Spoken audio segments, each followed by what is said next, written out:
अस्सलाम वालेकुम साथियो। मां अॼु ख़ुसूसन ही वीडियो पंहिंजे तेलके जा जेके MN MPs आहिनि पूरे सिंध में जेके बि MN MPs आहिनि सभिनि जे नाम ही वीडियो कंदुसि। उमेद त सभिनि दोस्तनि खे पसंदि ईंदी। ऐं आऊं बेहैसियत नौजवान IBA पास कैंडिडेट आहियां। मां पंहिंजे MN MPs जेके बि आहिनि अॼु उन्हनि खे इहा ई मयार ॾींदुसि त अव्हांखे मतिलबु इन ऐवाननि ताईं पहुचाइण में यूथ जेके नौजवान आहिनि उन्हनि जो ई हथु आहे। ऐं जेके कैंडिडेट IBA पास नौजवान आहिनि 2 सालनि खां वठी सरापा हथजाज आहिनि ऐं दरबदर आहिनि ऐं अव्हांखे इन ऐवाननि में पहुचाइण में सॼो मेडिट उन्हनि नौजवाननि ॾे वञे थो। सॼो महिनत उन्हनि नौजवाननि जो आहे। तव्हांजे लाइ उन्हनि ॾींहुं राति हिकु करे इन नौजवाननि महिनत कई आहे। इन नौजवाननि वर्क कयूं आहिनि। इन नौजवाननि उन ॾींहुं एजेंटा तौरु तव्हांजे इलेक्शन वारे ॾींहुं बि इहे नौजवान एजेंटा तौरु बीही मुखालिफ़ धुरनि सां अखियुनि में मिलाए करे तव्हांजे लाइ इन्हनि उन ॾींहुं बि पंहिंजो मतिलबु उहा ॾींहुं वक़ुफ़ कई आहे। ऐं तव्हांजे हिते कामयाबीअ जो राज़ सॼो मेडिट इन नौजवाननि जो आहे।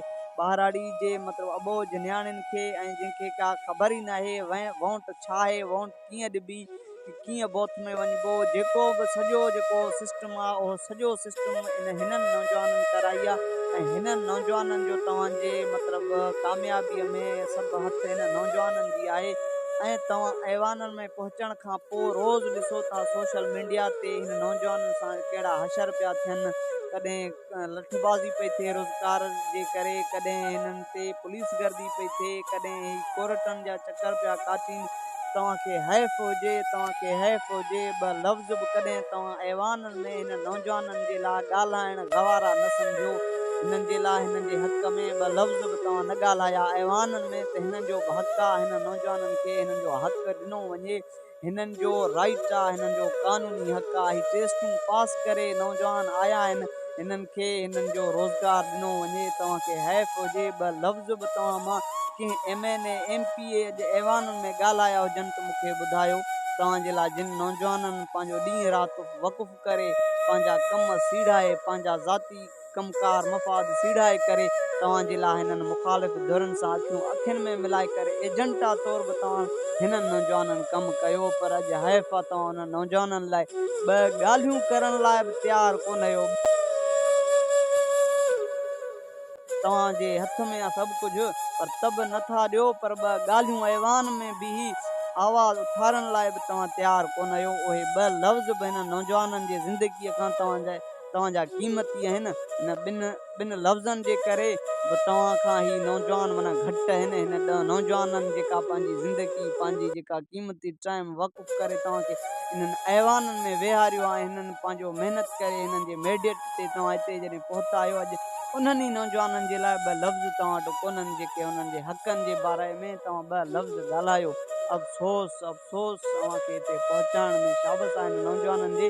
पर तव्हांखे बि शाबस हुजे जेके हिते पहुचण बावजूदि हिन नौजवाननि जे लाइ तव्हां ॿ लफ़्ज़ MNMPs जेके बि आहिनि। मां फ़क़ति पंहिंजे ज़िले जी या पंहिंजे तहलके जी ॻाल्हि नथो कयां।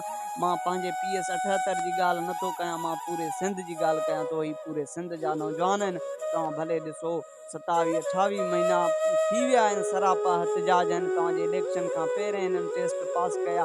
पर तव्हांखे तव्हांजो रोज़गार जो गणती हो।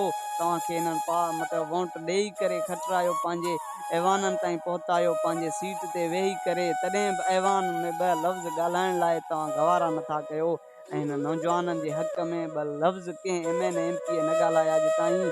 घणो टाइम गुज़री चुको आहे। ही ॿियो साल तक़रीबन ख़तमु थियण वारो आहे। पर को बि MNMPA इहा ॻाल्हि न सोची त हिन नौजवाननि वॾो हथु आहे असांखे वोट ॾियाराइनि, असांजे लाइ वर्क कया आहिनि नौजवाननि। उन्हनि नौजवाननि जे लाइ अॼु तव्हां ॿ लफ़्ज़ नथा ॻाल्हायो। अफ़सोस जहिड़ी ॻाल्हि आहे।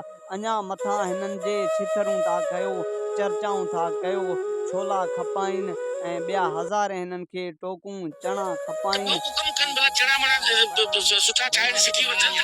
साईं सरदार शाह जा बयान आहिनि। बाक़ी साईं सईद सगोरा CM मुराद अली शाह साहिब हिकु रोज़ चवे थो सभु शइ तयारु आहे, प्रोसेस हलंदी, सभु शइ ओके आहे। पर हाणे वरी पोर्टल ठहंदी, हर शय तैयार आ, बहरहाल कम प्रो ये जॉब्स आपकी तैयार है, आपके इंटरव्यू सब कुछ तैयार है, सब हो गया है, मेरिट पे हुआ है, आईबी से टेस्टिंग हुई है। नौजवान हिननि जी कन में चार कोन्हे, नौजवान जी मतिलबु हिकिड़ी ॻाल्हि ॿुधनि ऐं नौजवाननि खे फ़क़ति ई फूकूं ॿुधाए ऐं हवाल कटे ऐं वक़्तु पास था कनि।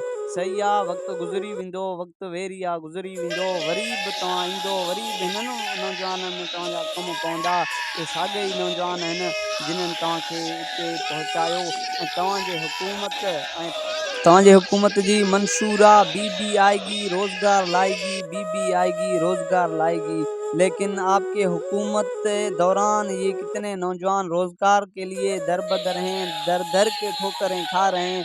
आज तक किसी ने ऐवानों में एक लफ्ज़ भी नहीं बोले इनके मतलब हुकूक के लिए, इनके हक के लिए एक लफ्ज़ भी नहीं बोला, एक अल्फाज भी नहीं बोला कि इन नौजवानों को इनका हक दी जाए। इन्होंने अपने मेहनत पे टेस्ट पास करके आए हैं, ये मेरिट पे पास हैं, इनका हक है, इनको इनका रोज़गार दिया जाए, बीबी आएगी रोज़गार लाएगी। लेकिन ये नारा नारे तक महदूद है, लेकिन इस पे अमल ज़ीरो बट ज़ीरो है।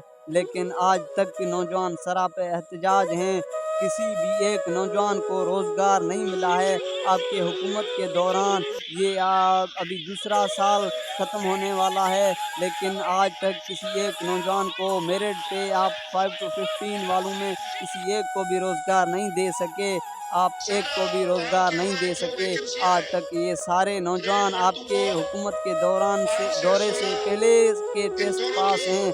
आज तक आपने बोला है ये टेस्ट पास करें, लेकिन हमारी हुकूमत आएगी हम इनको रोज़गार देंगे, इनको रोज़गार दिलाएंगे, लेकिन आपके वो बातें सिर्फ बातों तक महदूद रहे। आज तक किसी एक नौजवान को कोई रोज़गार नहीं मिला, कोई रोज़गार नहीं मिला। आज तक दर दर के ठोकरें खा रहे हैं। आप लोगों के ये जो वज़ीर हैं ये इनको ऐसे मतलब टाल मटोल कर रहे हैं और इनके ऊपर और खामखे ये जो बातें बना रहे हैं, छोले खपाओ, ये करो वो करो, ऐसे इनके ऊपर मतलब टटोलियाँ कर रहे हैं, फालतू इनको बातें बता रहे हैं, लेकिन इनके रोज़गार के लिए, इनके हुकूक के लिए एक लफ्ज़ भी नहीं बोलते ऐवानों में। अफ़सोस की बात है।